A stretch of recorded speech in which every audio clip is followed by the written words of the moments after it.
খুলনা থেকে যোগ দিচ্ছেন সহকর্মী বেলাল হোসেন সজল। সজল, কারা কি কারণে এই হত্যাকাণ্ড ঘটিয়েছে পুলিশ কি বলছে?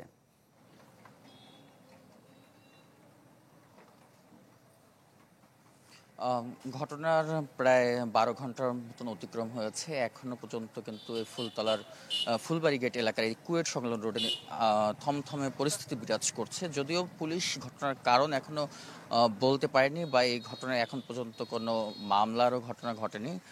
পুলিশ যেটি বলছেন যে দুটি মোটরসাইকেলে করে দুর্বৃত্তরা এসেছিলেন এবং তারা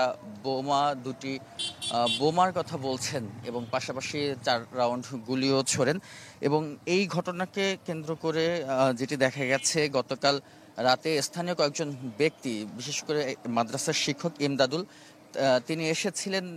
সম্প্রতি একটি ওয়াজ মাহফিলের প্রস্তুতি চলছিল, সেই ওয়াজ মাহফিলের টাকার জন্যই তিনি এসেছিলেন এবং সেই ঘটনায় কিন্তু তিনি মারা যান।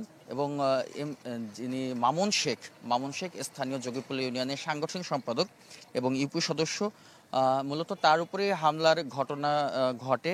বিজলি কেবলসের স্কিন কোটেড ইনসুলেশন আগুন প্রতিরোধী। বিজলি কেবলস, নিরাপদ আজীবন। এবং তাকে উদ্দেশ্য করেই কিন্তু এই গোলা বা বোমা নিক্ষেপ করা হয়। মূলত এটি তার স্থানীয় নিজস্ব বিএনপি একটি কার্যালয়ে ছিল।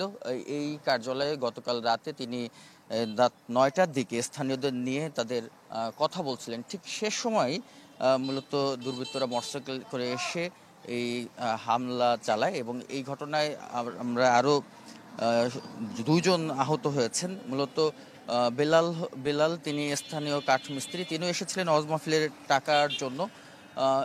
এর পরবর্তীতে দেখা যায় মিজানুর রহমান এবং সেই বেলাল এবং এমদাদুল এবং মামুন শেখ, তারা কিন্তু গুরুতর আহত হয় এবং এর মধ্যে ইমদাদুল হক, তিনি মাদ্রাসার শিক্ষক, তিনি কিন্তু মারা যান। এছাড়া এই মুহূর্তে খুলনা মেডিকেল কলেজ হাসপাতালে মামুন শেখ ও বেলাল হোসেন, তারা দুজন ভর্তি আছেন।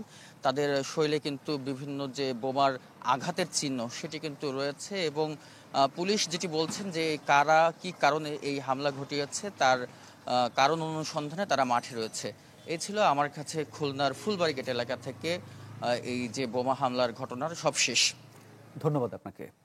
খুলনা থেকে জানাচ্ছিলেন সহকর্মী বেলাল হোসেন সজল।